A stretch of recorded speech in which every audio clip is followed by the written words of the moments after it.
Are you struggling to stay focused while preparing for FCPS Part 1? If is it so, then this video is for you. Dr. Medmine had made it easy for you. 100 plus Refi points of musculoskeletal system are condensed into 2 pages for you. So let's get started. In musculoskeletal system, you must know few bone disorders and the abnormalities related to them. So पहली जो चीज़ है वो है pages disease. उसमें से जो याद रखना है वो ये याद रखना है कि ALP इसमें इंक्रीज़ हो जाता है. नेक्स्ट है ऑस्टियोपोरोसिस एंड ऑस्टियोपेट्रोसिस. दोनों में जो है सारी चीज़ें नॉर्मल रहती हैं. ऑस्टियोपेट्रोसिस में कभी कभी कैल्शियम कैन डिक्रीज़. ऑस्टियोपोरोसिस के जो मोस्ट कॉमन कॉज है वो है पोस्ट मेनोपॉजल, और वो होता क्यों है? डिक्रीज एस्ट्रोजन की वजह से. बाकी जो कॉज हैं जो सबको पता है वो हैं स्टेरॉइड्स होते हैं, और बाकी हाइपरपैराथोरिज्म और किडनी डिजीज़ में ऑस्टियोपोरोसिस हो सकता है. It is also one of the most common cause of multiple fractures. Osteopetrosis इसलिए होता है कि उसमें ऑस्टियोक्लास्ट के अंदर डिफेक्ट आता है. Rickets and osteomalacia vitamin D deficiency की वजह से होता है, और इसमें आपके पास दो चीज़ें इंक्रीज़ हो रही हैं और दो चीज़ें डिक्रीज़ हो रही हैं. जो चीज़ें इंक्रीज़ हो रही हैं वो है ALP और पैराथायरॉयड हार्मोन, वो इसमें इंक्रीज़ हो रहा होता है, और कैल्शियम और फॉस्फेट कम हो रहा होता है. और इसमें बोइंग ऑफ लेग्स अगर कोई मेंशन हो केस में, so that is going to be rickets. If you see the primary and secondary hyperparathyroidism, in both cases parathyroid hormone is going to be increase. Primary में calcium भी साथ में increase होगा और ALP भी increase होगा. Secondary में जो होता है वो फॉस्फेट इंक्रीज़ हुआ होता है और कैल्शियम डिक्रीज़ हुआ होता है. सेकेंडरी हाइपरपैराथायरॉयडिज्म में क्रॉनिक रीनल फेलियर के अगर मेंशन हो और या parathyroid hyperplasia, they all result in secondary hyperparathyroidism. एक और कंडीशन होती है जिसे हम कहते हैं ऑस्टियोजेनेसिस इम्परफेक्टा. अगर multiple bone fracture, radical fracture, blue sclera का मेंशन हो तो उसमें osteogenesis imperfecta is the answer. अब जो बोन सेल्स होते हैं उसमें 3 तरह के बोन सेल हैं, ऑस्टियोब्लास्ट, ऑस्टियोक्लास्ट और ऑस्टियोसाइट्स. ऑस्टियोब्लास्ट B से होता है bone formation, and it is going to be increased. The activity of osteoblast is increased in growth by the growth hormone, और decrease किससे होती है? स्टेरॉइड से, ग्लूकोकॉर्टिकॉइड से. और osteoblast are also the primary producer of ALP. Prostate carcinoma में जो patients they show metastatic lesion in the osteoblast. Now about osteocytes. Osteocytes में जो है वो they lie in the lacuna, and osteoblast and osteocytes जो होते हैं they are mesenchymal in origin, and they maintain the integrity of the bone matrix. Moreover, they increase the conversion. The increased conversion of chondrocytes to osteocytes is done by the growth hormone. The next cell is the osteoclast that is present in the house-shaped lacunae.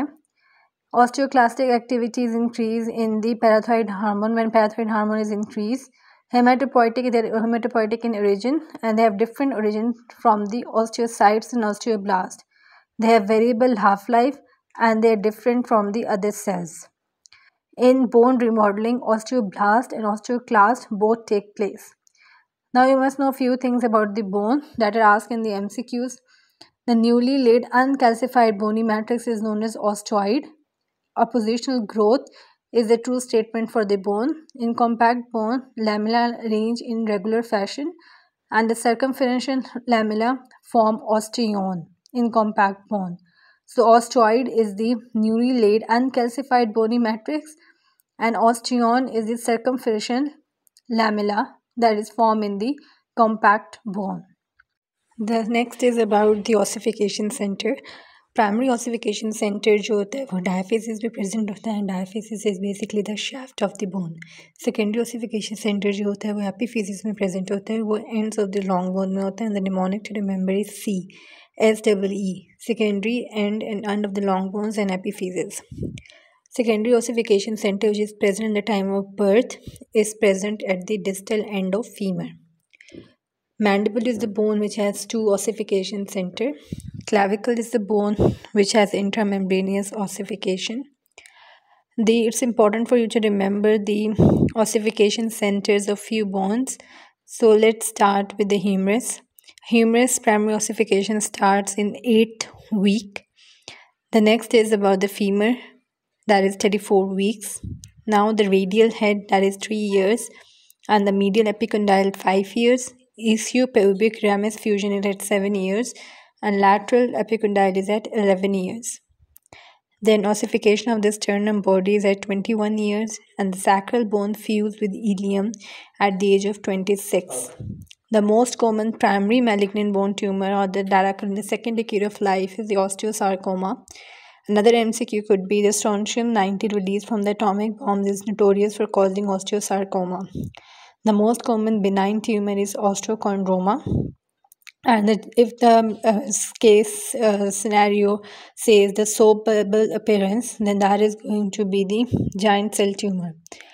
So to remember the location of the bone tumors, the mnemonic is GeoMed. G is for giant cell tumor and E is for epiphysis. O is for osteosarcoma and osteochondromas, that is present in metaphysis, and Ewing sarcomas arise from diaphysis. Let's talk about gout and pseudo-gout. So you need to remember that gout is negative. जो उसके crystals होते हैं वो negative बाइफ्रिजेंट्स होते हैं और जो pseudo-gout के होते हैं ना वो पॉजिटिव होते हैं और उनकी जो शेप होती है वो रोम्बॉइड शेप होती है pseudo-gouts में। इसका जो मैनेजमेंट है एक्यूट में आप एनासिड्स कोल्चिनिन और स्टेरॉइड्स देते हैं और क्रॉनिक में एलोप्रिनोल और फिबॉक्सीस्टैट देते हैं। pseudo-gout में एनासिड्स कोल्चिनिन steroids are the treatment for pseudo-gout. So this was about the gout and the pseudo-gout. Now let's move on to the second page, and that is about the SLE, systemic lupus erythematosus. इसके जो test हैं वो हमेशा बहुत confusing हो जाते हैं। सो मैंने इसमें आप लोगों के लिए कुछ 6-7 पॉइंट्स लिखे हैं, so it become easier for you कि कौन सा सेंसिटिव है कौन सा स्पेसिफिक है। सो यू मस्ट नो जो एंटी न्यूक्लिक होता है जिसे हम एना के नाम से याद रख सकते थे, एना इज़ मोर सेंसिटिव और वो स्क्रीनिंग में भी एना को ही यूज़ किया जाता है, ठीक है। Where's anti DS DNA and anti Smith जो एंटीबॉडीज़ होती हैं दोनों स्पेसिफिक होती हैं, लेकिन अगर दोनों ऑप्शन में हों तो you are going to take anti DS DNA। Anti DS DNA ही प्रोग्नोसिस से एसोसिएटेड होती हैं। जो डिफेक्ट होता है SLE के अंदर वो failure of beta and T cells होता है for tolerance to self antigen. इसमें कॉम्प्लीमेंट लेवल कम होते हैं C3 C4 लेवल्स, और अगर कोई ऐसी डिजीज़ हो ऑटो इम्यून डिजीज़ हो जिसमें कॉम्प्लीमेंट लेवल कम हो तो आंसर होगा SLE। Is rash on the skin after going in sun. Biopsy of the lesion show IgG with a secondary area. No other abnormality. और एना जो है वो पॉजिटिव है तो उसमें डिस्क्वाइड SLE होगा। एंटीहिस्टोन एंटीबॉडीज़ जो होती हैं वो ड्रग इंड्यूस ल्यूपस में सेंसिटिव होती हैं, जिससे हाइड्रोलिजिन प्रोसिनामाइड्स जो होती हैं वो SLE कॉज करती हैं। उसमें एंटीहिस्टोन एंटीबॉडीज़ जो हैं वो पॉजिटिव होंगी। एंटी रो एंटीबॉडीज़ पॉजिटिव होती हैं कॉन्जेनिटल हार्ट डिजीज़ में। And the most common manifestations of the autoimmune disease is the hematological changes. अब हमारे पास जो 3 disorders हैं, the osteomyelitis, rheumatoid arthritis and osteoarthritis. अब osteomyelitis सबको पता है कि इन्फेक्शन ऑफ द बोन होता है, ठीक है। इसमें जो डायग्नोस्टिक टेस्ट होता है वो MRI होता है, ठीक है। और इसमें आपने जो सिकल सेल के पेशेंट्स होते हैं उनमें सैल्मोनेला से कॉज हो सकते हैं, वैसे स्टेफ ऑरियस से होता है, इसे हम IV ड्रग देते हैं, और न्यूनेट्स में H इन्फ्लुएंजा से हो सकता है, राइट। अगर हम रेमोटॉइड आर्थराइटिस की बात करें तो ऑस्टियोआर्थराइटिस रेमोटॉइड आर्थराइटिस के जो डिफरेंसेस हैं वो बहुत कंफ्यूजिंग हो जाते हैं। So you need to remember MS for rheumatoid arthritis MSR। M is for morning stiffness. Morning stiffness जो होती है इसकी 1 घंटे से ज़्यादा होती है और इसमें जॉइंट सिमेट्रिकली इन्वॉल्व होते हैं। इसके जो ऑपोजिट ऑस्टियोआर्थराइटिस में होगा IM। I से इम्प्रूव विद रेस्ट, A से जो है वो एसिमेट्रिकल इन्वॉल्वमेंट है और M से morning stiffness is less than 15 minutes. Then इसके बाद हमें रूमेटॉइड आर्थराइटिस में पेरी आर्टिकुलर इरोजन नज़र आती हैं, नोड्यूल्स नज़र आते हैं, swan neck deformity, ulnar deviation सब रूमेटॉइड आर्थराइटिस में होता है। इसका जो मोस्ट स्पेसिफिक मार्कर है वो एंटी CCP जो होती हैं एंटीबॉडीज़ होती हैं वो RA factor is not very specific, most specific is anti CCP। जो बर्डन नोड्स हैं, बोशर्ड्स नोड्स हैं, they are seen in osteoarthritis, और इसको हम इनके जो फीचर्स हैं वो निमोनिक से याद रख सकते हैं। Loss, L is for loss of joint space that is non uniform, and osteophytes बनते हैं, सब आर्टिकुलर स्क्लेरोसिस हो जाता है, सब कॉन्ड्रल सिस्ट बन जाती हैं, सब कॉन्ड्रल सिस्ट, सब कॉन्ड्रल सब आर्टिकुलर स्क्लेरोसिस, सब chondral cyst, osteophytes and loss of joint space all are the features of the osteoarthritis. It's important for you to differentiate because they are confusing, ठीक है। rheumatoid arthritis में याद रखना पेरिआर्टिकुलर erosion का अगर बात हो रही है तो दैट इज़ rheumatoid arthritis, अगर नोड्यूल्स की बात हो रही है, स्वान नेक की बात हो रही है तो that is rheumatoid arthritis। Anti CCP is the most common जो इसका होता है मोस्ट स्पेसिफिक। अब हमारे पास माइस्थीनिया और एक और होता है लैम्बर्ट-एटियन सिंड्रोम। ये 2 हैं जो थोड़े से कंफ्यूजिंग होते हैं, लेकिन ज़्यादातर जो पूछा जाता है वो माइस्थीनिया ग्रेविस के बारे में पूछा जाता है। लैम्बर्ट-एटियन सिंड्रोम के बारे में सिर्फ यही पूछा जाता है कि एंटीबॉडीज़ इसमें बनती हैं प्री सिनेप्टिक कैल्शियम या वोल्टेज गेटेड कैल्शियम चैनल्स से, और इससे क्या होता है कि एसिटाइलकोलिन का रिलीज़ कम हो जाता है और प्रॉक्सिमल मसल वीकनेस होती है, और इसका जो है स्मॉल सेल कार्सिनोमा जो है वो एसोसिएटेड विद लैम्बर्ट-एटियन सिंड्रोम। और इसके अलावा जो होता है, जो इसकी जो मैनेजमेंट है, जो माइस्थीनिया की मैनेजमेंट में हम स्टिगमीन और सिसोस्टिगमीन देते हैं, वो लैम्बर्ट-एटियन सिंड्रोम में काम नहीं करती। माइस्थीनिया के बारे में जो है वो एमसीक्यू आता है। टाइप 2 हाइपरसेंसिटिविटी रिएक्शन होता है, इसमें post synaptic nicotinic receptors involve होते हैं। ट्रीटमेंट में एंटीकोलिन एस्टिडेज देते हैं, इसमें स्टिगमीन और पेरिडोस्टिगमीन। एंड्रोफोनियम जो है वो डायग्नोस्टिक टेस्ट होता है, ठीक है, और उससे इंप्रूवमेंट होती है। That is a short term inhibitor of the acetylcholine esterase. CT scan with contrast आप यूज़ करते हैं टू एक्सक्लूड थायोमा। और इसका जो बेस्ट डायग्नोस्टिक टेस्ट है EMG, जो decrease strength with repeated stimulation. EMG is a diagnostic test that is best initial is the acetylcholine antibodies test, जो होता है 80 to 90% पे वो सेंसिटिव आता है, या जिसमें ये सेंसिटिव होता है फिर हम एंटी-मस्क एंटीबॉडीज़ करवाते हैं। अब एक ये है कि पेशेंट एक केस था, इसमें MCQs में ये सारे जो रफ़ी पॉइंट्स दिए मैंने बहुत ज़्यादा पढ़ना बहुत मुश्किल हो जाता है। So I have just combine them into 1 pages for you, so that it's easy for you कि लास्ट में बस इसको रिवाइज़ कर दो। मैंने सारे कोशिश की कि सारे के सारे पॉइंट्स इसमें इंक्लूड कर दूँ।